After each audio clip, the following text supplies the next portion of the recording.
warahmatullahi wabarakatuh.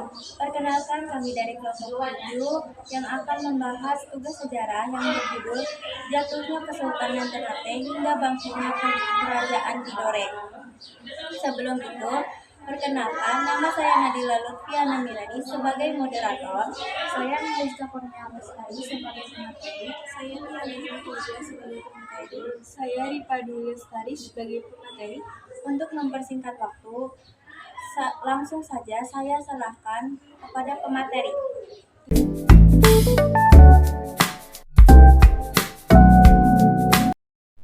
Latar belakang. Awalnya, Ternate adalah komunitas kecil dengan pemimpin lokal atau kolono. Kemudian, sekitar abad ke-13 atau 14, Ternate menjadi bagian dari persekutuan 4 kerajaan Maluku atau Molokoki-Raga yang berfokus pada pengelola rempah-rempah. Indonesia masuk melalui perdagangan dan ulama dan kolona marhum pada abad ke-15 menjadi sultan pertama, menandai transformasi menjadi kesultanan. Faktor pendorongnya adalah potensi ekonomi rempah, persaingan antara kerajaan Maluku, pengaruh pusat kekuasaan Islam lain, dan kebutuhan akan identitas bersama melalui Islam.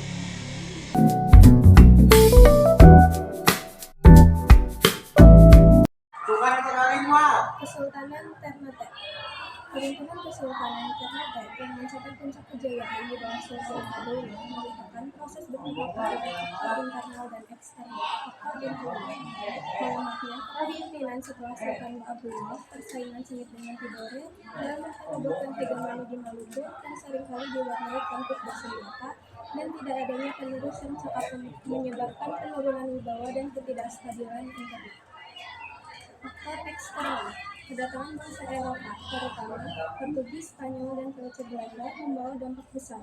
Portugis dan Spanyol terlibat dalam konflik dan campur tangan urusan internal kesultanan, memperkeruh suasana politik. Kedatangan VOC pada awal abad ke-17 menjadi pukulan telak dengan memaksakan monopoli perdagangan rempah-rempah, terutama cengkeh, yang merupakan tulang-tulang ekonomi Eropa. Investasi politik dan militer keluarga Sultan Belanda dengan kebijakan merugikan seperti ekstirpasi, penebangan tanaman, tempat untuk mengendalikan harga, dan pelayaran sungai, patroli laut ilegal yang menghancurkan perekonomian lokal dan menimbulkan penderitaan rakyat. Perlawanan yang terpecah belah meskipun ada upaya dari tokoh seperti Sultan Sudori, Amsterdam, dan Sultan Haji Muhammad Usman tidak berhasil menghentikan dominasi VOC.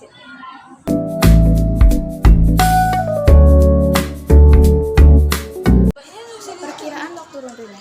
Runtuhan kedaulatan Ternate mencapai puncaknya pada abad ke-17 di bawah pengaruh kuat VOC. Meskipun kesultanan tetap eksis secara formal, kekuasaan politiknya secara signifikan berkurang sejak masa kolonial Belanda. Upaya perlawanan terakhir pada abad ke-20 juga gagal, dan setelah kemerdekaan Indonesia, kesultanan kehilangan peran politik pertamanya, meskipun institusi kesultanan sebagai warisan budaya tetap dilestarikan. Bangkitnya kerajaan Tidore. Memanfaatkan kelemahan Ternate, Tidore yang awalnya bersaing dengan Ternate dalam persekutuan Molokoki-Raga melihat kesempatan saat Ternate melemah akibat konflik internal dan intervensi Eropa. Tidore berusaha mengisi kekosongan kekuasaan dan memperluas pengaruhnya. Perlawanan terhadap asing, Tidore di bawah kepemimpinan Sultan Saifuddin abad ke-17 berhasil menolak dominasi VOC lebih lama dibandingkan Ternate, mempertahankan kemerdekaannya hingga akhir awal abad ke-18. Perlawanan Tidore menunjukkan kegigihan dalam menghadapi kekuasaan asing. Puncak kejayaan di bawah Sultanuku. Kerajaan Tidore mencapai puncak kejayaannya di bawah Sultanuku memerintah sekitar 1797 sampai 1805. Ia berhasil menyatukan kekuatan Ternate dan Tidore, serta kekuatan lokal lainnya, untuk melawan Belanda, bahkan berhasil mengusir mereka sementara waktu dari wilayahnya dengan bantuan Inggris. Namun, setelah kematian Sultanuku, ekonomi melemah dan pengaruh Belanda kembali meningkat. Pada akhirnya, Tidore juga harus mengakui kekuasaan kolonial.